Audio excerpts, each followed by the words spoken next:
दोस्तों नमस्कार, आपका स्वागत है आपके अपने चैनल नवजीवन स्कूल के अंदर। तो दोस्तों आज हम आपके साथ क्लास 11 का हाफ ईयरली का जो पेपर है पिछले साल का वो आपके साथ डिस्कस करेंगे। जो इस साल अभी 11 तारीख से हाफ ईयरली का पेपर शुरू होने वाले हैं। राजस्थान के हर एक डिस्ट्रिक्ट्स के अंदर पेपर स्टार्ट होने वाले हैं। तो इंग्लिश का जो हाफ ईयरली का पेपर है वो किस तरीके से आएगा और किस तरीके का जो पैटर्न रहेगा और किस तरीके से आपको उसको अटेम्प्ट करना है, सॉल्व करना है, वो आपको इस वीडियो के अंदर हम डिस्कस करेंगे। तो इस वीडियो में अंत तक जुड़े हुए रहिए और देखते रहिए कि किस तरीके का आपका जो हाफ ईयरली का जो पेपर है वो रहने वाला है।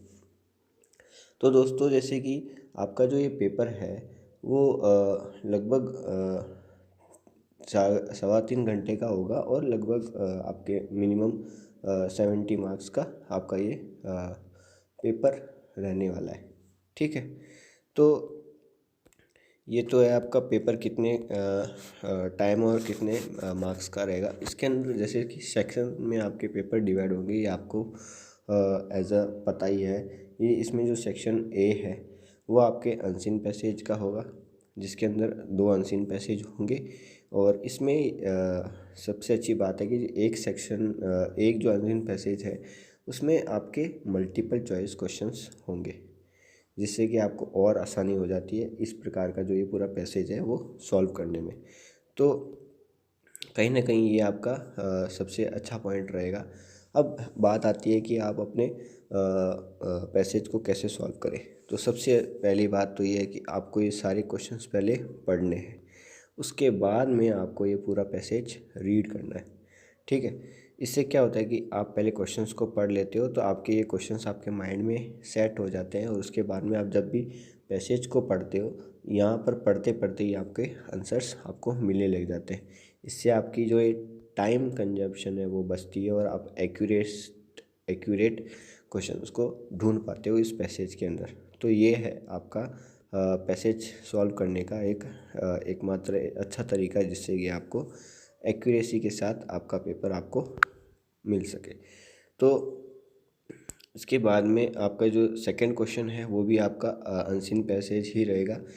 इसमें भी आपके कुछ क्वेश्चंस होंगे जो आपको पहले क्वेश्चंस को पढ़ना है, उसके बाद में आपको पैसेज को पढ़ना है। और पैसेज को पढ़ते जाओगे, क्वेश्चंस आपके पढ़े हुए रहेंगे तो आपको फटाफट आंसर्स आपको मिलेंगे। एक्यूरेट तरीका आंसर्स ढूंढने का किसी भी अनसीन पैसेज में, टाइम कंजप्शन कम होता है इसके अंदर। इसके बाद में जो आपका सेक्शन बी है वो आपका रहने वाला है, टोटल 21 नंबर का रहने वाला है। जैसे कि ये मतलब 3 क्वेश्चंस होंगे वो 7-7 नंबर के। ठीक है, अब इसके अंदर पहले तो आपके जैसे लेटर राइटिंग होगा एक, तो जिसके अंदर आपको लेटर लिखना पड़ेगा। जैसे ये रहा, तो इसमें 2 ऑप्शंस होंगे लेटर। एक आप अपने लेटर किसी SBI एजेंट को लिख रहे हो, इसके अंदर एक आप एडिटर को लिख रहे हो। तो लेटर आपके फॉर्मली होंगे दोनों, तो फॉर्मल में भी और होंगे जिसके तहत आपको ये लेटर अटैम्प्ट करने और क्वेश्चन दिया हुआ रहेगा दोनों लेटर के बीच में।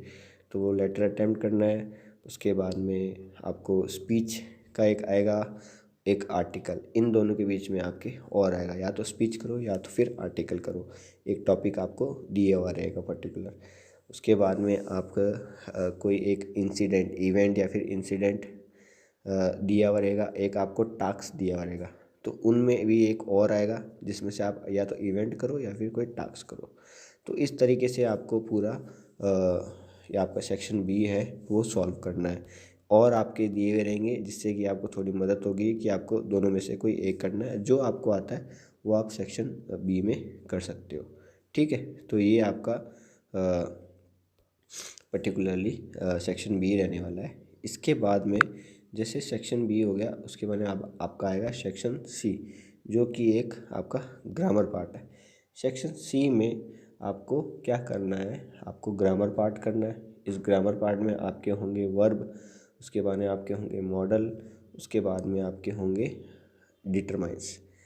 तो ये बहुत आसान पार्ट है सबसे आपके ग्रामर का, मैं मानता हूँ, क्योंकि ये बहुत ज़्यादा चीज़ें आपकी पढ़ी हुई रहती है। इसमें ग्रामर के ऑप्शंस दिए रहते हैं, जिससे कि आपको बहुत इजी हो जाता है ग्रामर पार्ट सॉल्व करने में। ठीक है, तो ये ग्रामर पार्ट रहेगा 5 और लगभग 15 नंबर का आपकी ग्रामर पार्ट रहेगी। ठीक है, 12 या 13 नंबर की, 15 नंबर मैक्सिमम आपके ग्रामर पार्ट रहेगी। इसके बाद में आपका होगा सेक्शन सी। अब इस सेक्शन सी में आपको, ये सेक्शन सी आपका रहेगा, इसके अंदर आपके आ जाएगा टेक्स्ट बुक पार्ट। इस टेक्स्ट बुक पार्ट में आपके अनसीन या फिर सीन पैसेज भी आ सकता है। जैसे इसमें तो पहले आपका स्टेंजा आया हुआ है, तो इस स्टेंजा में आपको स्टेंजा पढ़ना है, उसके बाद में इन क्वेश्चंस के जवाब देने हैं। अब वही सीन पैसेज वाली बात आ जाती है, पहले आप क्वेश्चंस पढ़ लीजिए, उसके बाद में आप अपना स्टेंजा पढ़िए, जिससे कि आपको आसानी से क्वेश्चंस के जवाब देने में मदद मिले। इसके बाद में आपको ये क्वेश्चंस है जिसमें से कोई 4 में से कोई 3 क्वेश्चन अटैम्प्ट करने हैं, जो आपको आते हैं वो आप अटैम्प्ट कीजिए।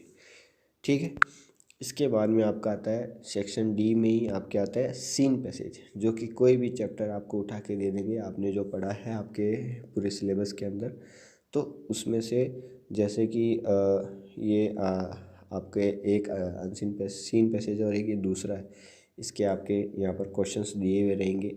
आपको इन क्वेश्चंस को पढ़ना है और इस क्वेश्चंस को पढ़ के उसके बाद में इन पैसेज को पढ़ना है। इन पैसेज को पढ़ोगे तो इन क्वेश्चंस के जवाब आपको आसानी से मिल जाएंगे। ठीक है, तो इनमें भी आपके ये और दिया हुआ रहता है, तो और आपको लगता है कि जो आपको समझ में आए वो आप कर सकते हो। इस तरीके से आपका ये सीन पैसेज वाला फॉर्मेट रहेगा। उसके बाद में आपका रहेगा क्वेश्चंस, फिर से एनी 4, कोई भी 4 आपको इसमें से करने हैं और 2 यहाँ पर करने हैं, 2 में से कोई एक यहाँ पर करना है, और यहाँ पर 2 3 में से कोई एक 3 में से कोई 2 करना है।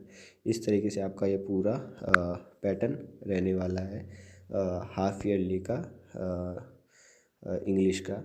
इसमें सेक्शन ए बी सी और डी है। सेक्शन ए आपके अनसीन पैसेज करेगा, और सेक्शन बी आपका राइटिंग पार्ट करेगा, सेक्शन सी आपका ग्रामर पार्ट करेगा, और सेक्शन डी आपका राइटिंग टेक्स्ट बुक पार्ट का रहेगा, जिसके अंदर आपके क्वेश्चन आंसर, स्टैंजा और सीन पैसेज दिए हुए रहेंगे। तो इस तरीके से पूरा आपका ये पूरा फॉर्मेट रहने वाला है आपके हाफ ईयरली का। ये 2022-23 का था, और इस साल भी आपके इसी तरीके से फॉर्मेट आने वाला है। तो आपको पॉजिटिव माइंडसेट से आपका हाफ ईयरली का पेपर करना है। तो आप सभी को all the best for your half yearly. और अगर आपको ये वीडियो अच्छी लगी है तो आप इस वीडियो को लाइक, कमेंट, शेयर कीजिए, और हमारे चैनल नवजीवन स्कूल को सब्सक्राइब कीजिए। तब तक के लिए जय हिंद, जय भारत।